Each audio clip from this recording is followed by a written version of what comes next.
Itoophiyaan ajandaa waraanaaf deeggarsa argachuudhaaf jecha duula dippiloomaasiin irratti cimsite jechuun Eertiraan Itoophiyaa himatte. Ibsi ministeera odeeffannoo Eertiraa Itoophiyaan guyyoota darban dhaabbata biyyoota gamtoomanii fi dureewwan addunyaa birootti xalayaa ergiteetti jedha. Galaanaa Balaay dabalee isinitti hima. Eertiraan mootummaan Itoophiyaa ajandaa waraanaa isaatiif deeggarsa argachuuf duula dippiloomaasii eegale cimseeraa jechuun himatte. Mootummaan Itoophiyaa guyyoota darban keessa xalayaawwan Eertiraa himatan gara barreessaa olaanaa dhaabbata biyyoota gamtoomanii fi dureewwan biyyootaatti ergeeraa jechuun balaaleffatte. Mootummaan Eertiraa himannaa kana Itoophiyaa irratti kadhiyeessite kamisa kaleessaa waxabajjii 26 bara 2025 ibsa ministeerri beeksisaa biyyattii baaseeni. Ibsi mootummaa biyyattii Itoophiyaan walitti bu'iinsa sababaan haguuguu fi kakaasuuf alaabaa sobaa mirmirsaa jirti jechuun himata.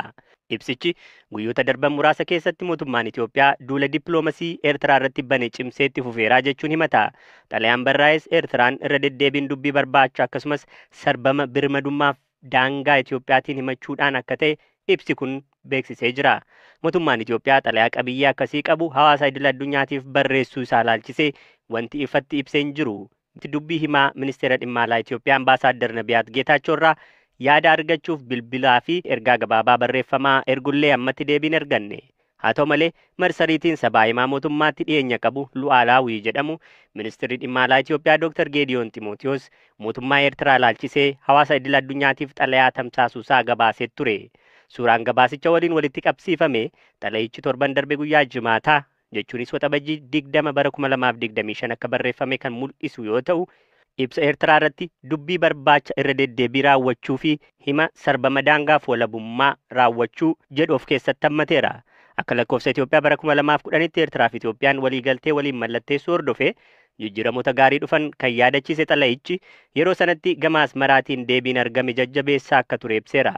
Haa ta'u malee waraanni kaaba Itoophiyaa biyyattii dadhabsiisuu akka carraatti fudhatee ka ture mootummaan Eertiraa waliigalteen Piriitooriyaa mallatteeffamuu hordofee yeroodhaa gara yerootti ejjennoo dubbii barbaachaa qabaachuu eegalee jechuun himata.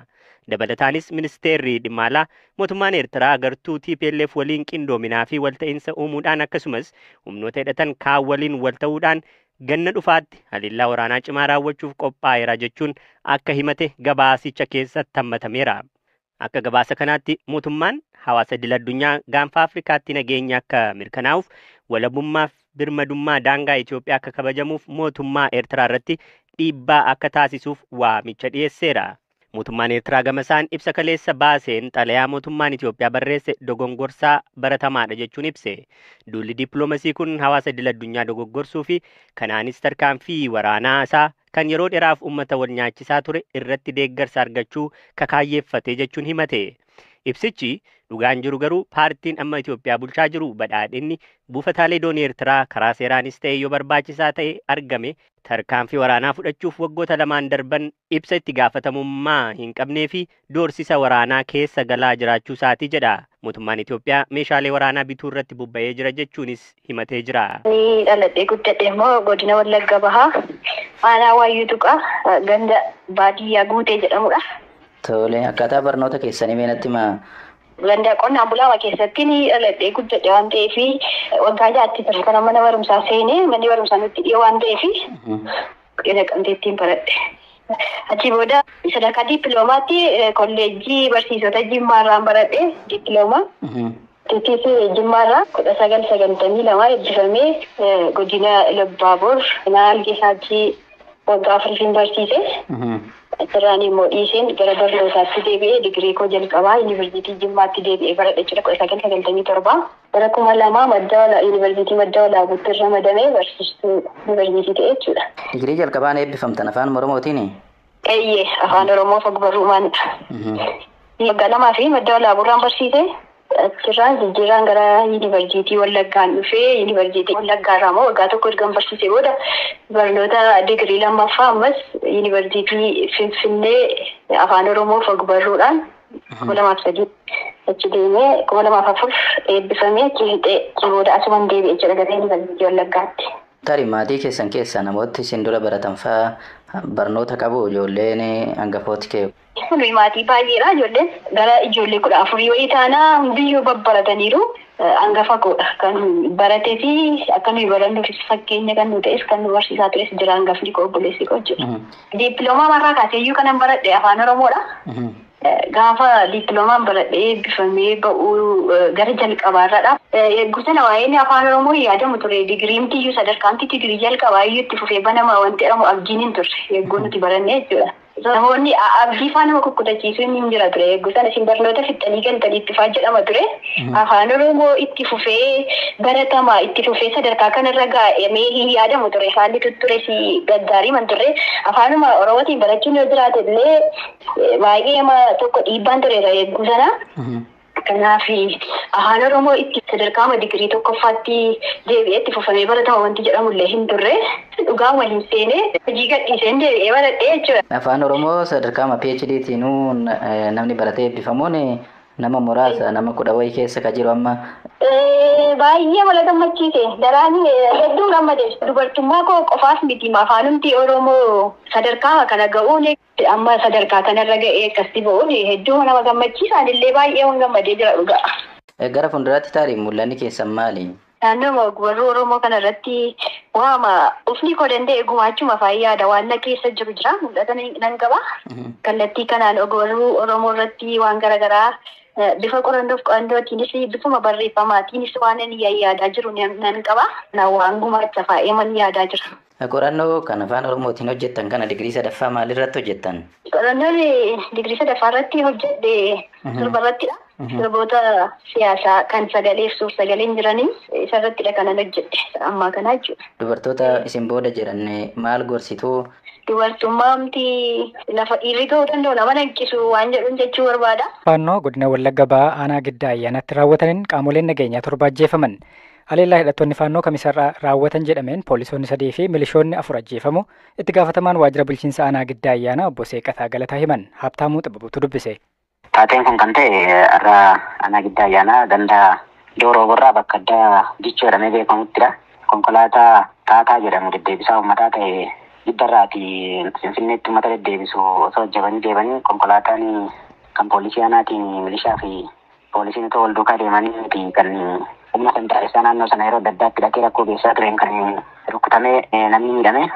Taateen kun kan ta'e naannoo ganama keessaa sa'aatii 3 tilmaamaanii konkolaataan uummata fe'ee deemu kun ittaanee deemaa. Konkolaataan poolisootaaf milishaa walitti makee fe'ee deemu kun immoo dudduubaan toonni geggeessaa jiru.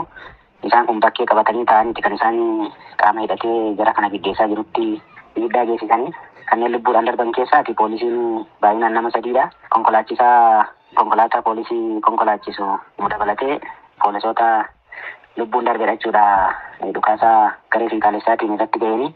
Kanatti dabalataan immoo poolisiin namni 3 fi milishaan namni 1 hospitaala Giddaa ayyaanaatti madoon ta'anii yaalamaa jiru. Taateen kun kan ta'e ganamadha. Yeroo adda addaa naannoo kanatti irra deddeebiidhaan gahaa ture jechuudha rakkoon kun. Tarimee poolisoonni fi milishoonni kun konkolaataa tokkoon imalaa turanii walitti? Konkolaataa tokkoon imalaa turanii.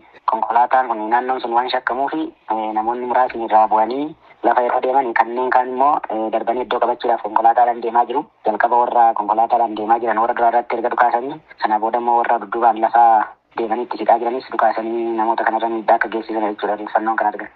Imaltoota keessaa kan miidhame jiraa? Imaltoota keessaa namni miidhame hin jiru. Konkolaataan sinumaa irraa xiqqoo hiikee deema. Isaaniin dabarsanii iddoo qabatanii jechuudha kan isaan qaama nageenyaa kanarratti dhukaasa bananii miidhaa kana geessisan. Tarii qaamoleen nageenyaa biroo namoota kunneen irratti tarkaanfii fudhachuudhaaf yookaan to'annoo jala oolchuudhaaf kan bobba'an jiru namni to'annoo jala oole jira? Hangammaatti kan bu'aan argame hin jiru garuu naannooma taateen kun ta'e atattamaan addanaa humni milishaa fi lolaa kan jedhamu poolisii dabalatee naannoo sanatti bobba'ee iddoo qabatee sakatta'insa gochuu eegaleera. Isaanittis dabalataan humni raayyaa ittisa biyyaa naannoo keenya jirus yeroo suma gaditti bu'eera. Kanneen miidhaman immoo waan irratti waan as deebinee hojii waan hojjetaa jiruuf yoo isaan tarkaanfii fudhatanii bu'aan argame immoo booda kan isin beeksisan ta'a jechuudha malee duukaa bu'anii heddichas qabatanii bakka rakkoo sanatti argamanii sakatta'insa taasisaa kan jiran ta'uu taati. Iraan Ayatollah Ali Khamenei erga waraanni dhaabbate yeroo duraatiif ergaa dhaamaniin Yuunaayitid Isteet haleellaa raawwatteen homaan milkeessine jedhan uummata biyya isaaniitiinis baga gammaddanii jedhan. Galaanaa Balaay dabaleettis. Bulchaan Iraan Ayatollah Ali Khamenei haleellaan US buufataalee niwukileeraa Iraan 3 irratti raawwatteen homaa tokkoyyuu hin buufanne jedhan. Dubbii Ayatollah Ali Khamenei kun isa Tiraamp gabbisa niwukileeraa Iraan barbadeessineerraa jedhan waliin wal faallessa. US Iraaniin haleeltee yeroo deebite xiyyaarota waraanaa 125 bobbaastee ture. Isaan ammoo gabbisa niwukileeraa Fordoo, Natanziif Isfahaan haleelaniiru jedhan Trump. Walgahii neetoo Neezerlaandsitti gaggeeffame irratti Trump gabaasa peentaagoon dhoksaan bahe jedhamee fi haleellaan US gabbisa niwukileeraa Iraan ji'ootaan qofa duubatti deebise malee hin barbadeessine jedhu mormanii jiru. Trump US gabbisa niwukileeraa Iraan guutummaan barbadeessiteetti jedhan. Seenaa keessatti haleellaa milkaa'aa US raawwatte gadi xiqqeessuuf gabaasa miidiyaalee bahedhaa jedhan. Ministeerri ittisaa US Pete Hegiz gabaasa peentaagoonii bahe jedhamee dhugaa miti jedhaniiru. Wanti haleelame gaara jalatti awwaalamee barbadaa'eeraa jedhan. Daayireektarri CIA John Ratcliffe gabbisni niwukileeraa Iraan akka malee miidhamuusaaf ragaa basaasaa gahaa qabnaa jedhan. Guyyoota darban waraana kana dheessuuf dhokatanii ka turan hoogganaa olaanaan Iraan Ayatollah Ali Khamenei waraana booda yeroo duraaf ergaa X gubbaa maxxansaniin lammiilee biyya isaaniin baga gammaddan jedhan. Injifannoo jaallatamtuu Iraan bulchiinsa Ameerikaa irratti goonfatteetti jedhan. Ameerikaan waraana kallattii kaseenteef yoo seenuu baatte bulchiinsi Tsiyoon yookaan Israa'el akkuma jiruun waan barbadooftuufidha jedhan. Guyyootaaf mul'atanii kan hin beekne Khameneiin Ameerikaan waraana kana keessatti waan milkeessite homaan qabdu jedhan. Iraan injifachuu fi fuula Ameerikaa kaballaan diimessuu dubbatan. Akkuma kanaa mootummaa Tsiyoon isa sobaa sana injifachuu keenyaaf baga gammaddan jechuun fedhaa jedhan. Waraanni Iraan Israa'eliif US gidduutti ture waliigaltee dhukaasa dhaaburra erga ga'ee guyyaa 2 booda Trump torban dhuftu Iraan waliin dhimma niwukileeraa irratti akka mari'atan beeksisaniiru. Torban dhufu isaan waliin haasofna Iraan waliin waliigaltee mallatteessuu dandeenyaa jedhan. Gama kaaniin boombiin Bunker Buster jedhamu kan Ameerikaan qofti qabdu buufata niwukileeraa Iraan Fordoo jedhamu haleeluuf hojjetame jedhan. Hoogganaan waloo waraana Ameerikaa General Dan Kain.